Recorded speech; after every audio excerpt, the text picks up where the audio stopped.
এইখিনি হল চেংমৰাতে ধুই মেলি সফা কৰি লৈছো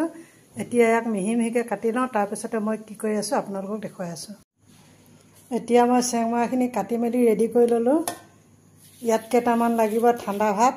এনেকৈ ঠাণ্ডা ভাত কেটামান ল'ব লাগিব গৰম ভাত ল'লে নহব এইখিনি গেলি যাব মিক্স কৰিব লাগিব কেটামান ঠাণ্ডা ভাত মিক্স কৰি বয়াম এটা ভৰাই যাব লাগিব বয়ামটো চিচাৰ বয়াম হ'লে বেছি ভাল হয় এনেকৈ ভৰাই যাব লাগিব ভাতখিনি এটো কাৰণে দিয়া হয় যাতে চেংমৰাখিনি গেলি নাযায়